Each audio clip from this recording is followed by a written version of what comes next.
was there anything new that you saw on the film from the game that you didn't kind of see firsthand when you're watching it live?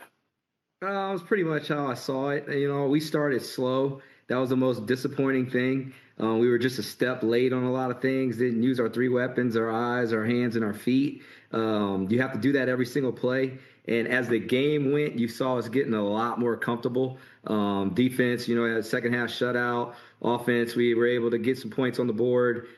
Just fell short, and I think a lot of it had to do with the way we started the game out. Some critical things throughout the game that happened. Penalties, we had 6 penalties for 60 yards. They had 2 penalties for 20. So it's a 40-yard difference there. And then the red area was glaring. We were 2 for 2 in the red, but they forced us to kick 2 field goals. We made them both. But then they were 3 of 4. They had 2 touchdowns and a field goal, and then we actually blocked a field goal attempt. But 17-6 right there in the red is kind of the difference. So those 2 things were glaring as you watch it and you really put the numbers to the game, and just stuff we have to correct and get better at. We will go to Ben Bulge from the LA Times. Good morning, Coach. Morning, Ben. 2 things for you. Just one's a quick follow-up. I understand, it was a new defense and scheme and all that stuff, so, guys were settling into that. But were you disappointed that the offensive urgency maybe wasn't a little bit higher given, slow starts have been identified. It was nothing new, right? So maybe that the offense didn't really come out clicking at a higher level than it did. I wouldn't just single out the offense. I think our team came out slow. Just the first half, how it was. And then once we finally woke up and started playing ball, it got a lot better. But I thought that was in all 3 phases. I wouldn't just single out the offense on that thing. Even the offense side, it started picking up as well. So I just think we started slow. I'll take responsibility for that, and we have to get better at it. And then the other thing, we talked about this before. This is the 4-game cutoff for redshirting. What have been your conversations with the guys about that? Have you got any indications that guys are either going to redshirt or going to the portal right now? Yeah, nobody's told me that at this point. As you know, this is totally fluid. It's going to be fluid through the rest of the season, as far as when you get to your 4th game, you decide to keep going. But my whole thing on that is that's the rules. And if guys decide to do that, we're not holding them hostage. They can go ahead and do that. We're coaching them hard. We're showing them a blueprint to go win games, and that's what we're going to do. And people that want to be a part of it stay, and then guys choose to go the other way, they go the other way. But right now, that's not been a big emphasis in anything that we're doing day to day. It's getting better and trying to get us a win. Ben Royer, Daily News. Hi, Coach. How are you doing? Oh, doing great. Good morning, Ben. I have a question. Scott Taylor got into the game, freshman, made some big plays for you. What have you seen from him, since you took over as interim coach, and how do you like seeing a true freshman make those impact plays early? I'll go all the way back to training camp. Scott's a guy that's flashed. He makes plays every day, whether it's special teams or on defense, and I think he's getting better and better and better. I think he can definitely be a guy that will keep having major contributions to the team. I enjoy watching him play, so we'll see how he keeps on progressing, but I think he's got a very, very bright future. Tracy McDaniel from On3.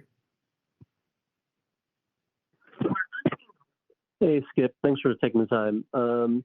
We touched on it a little earlier, but, the slow starts offensively. What have been the conversations with Coach Inseri been like, trying to mitigate some of those issues? And I know, obviously, penalties have also been contributing to that. But how do you, I guess, get more chunk explosive plays early?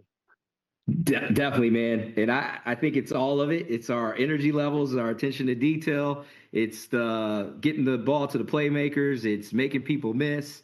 It's 11 guys doing the right things. It's all of it. Getting the right calls at the right time. The whole thing, the whole enchilada has to be on point. That's something that we're working at. My conversations have been very productive. We're just going to constantly keep working, try to figure out, that first 8-10 plays of the game. How can we best maximize that? And it's not going to just magically happen. You have to work at it. And then we're going to be playing some good defenses here. So we just got to constantly work. It's the only way you're going to fix things. It's not talking about and doing any of that stuff. It's working and getting better. Hey, Coach, there was another change I noticed during the game on the offensive line. Ruben going in at the right tackle, Cortland coming in at left tackle, and then Garrett to right guard. What was the reason for that switch, and how did you think it went during the game? Yeah, and then Ruben actually went down, so it kind of a lot of stuff changed up. But like I told you guys when I first was up here, we're gonna try to find the best combinations and use as many guys as possible. That's basically what it is. Just trying to. We felt it gave us the best chance for in that game, and that's what we started out with. And then as the game goes, it changes, and you have to adjust. So guys that have flexibility to play multiple positions, you try to use that flexibility. And each week it's going to be telling. We're going to play different styles of teams, and we're going to have to figure out what's best for us. And what have you seen out of Penn State so far, looking at their film? Man, well-coached team. Coach Franklin always has those guys ready to go. He's a top-notch coach in this profession, and you see it by the product you watch on film. I'll kind of break it down, offense and defense.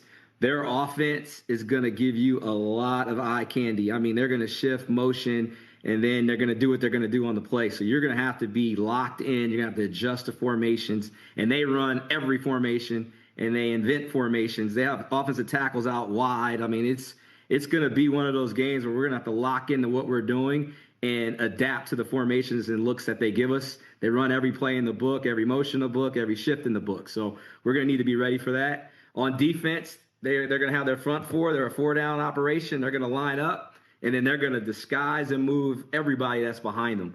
And you're going to have to figure out, is this cover 3? Is this man? Is this split safety? Cover 2? Cover 4? Is it cover 6? We're going to have to figure out the back end because it's going to move once the ball snaps. So their D-line is very, very good, very athletic, very physical. They do a great job, and they let their speed in the back end with their linebackers and DBs take over. So we're going to have our hands full. It's probably pound for pound and athlete to athlete, position-wise, the best team we have played. So we'll have to be ready to go.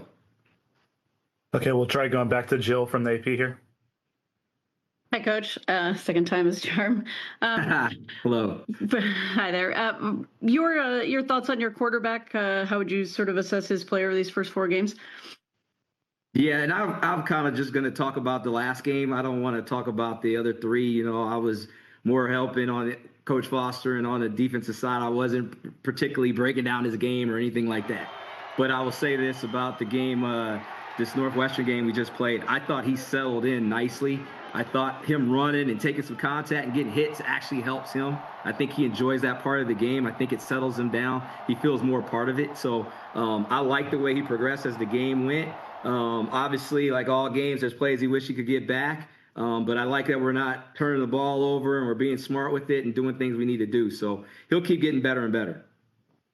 Okay, thank you. And then wins and losses, obviously, that's what everybody's in the business for. But how do you kind of keep the guys engaged and not, quote unquote, focusing on that record and how they're playing? Yeah, winning's the ultimate goal, and that's a week-to-week challenge. You know, it is always going to be a week-to-week challenge. I'm one of those guys that style of play is going to take care of that, and I really believe we put a full game together, not just a half. We'll be fine. But you can't worry about that. You got to work about it. And we'll do that this week and then let the chips fall as they may on Saturday. Thank you. Thank you. Ben Royer? I have a quick question, and then I have a follow-up to it. The broadcast said before the game that he was like 30 to 40% of the defensive playbook was loaded in before the Northwestern game. So where would you like to see this team by Saturday? How much of the playbook do you think they'll have?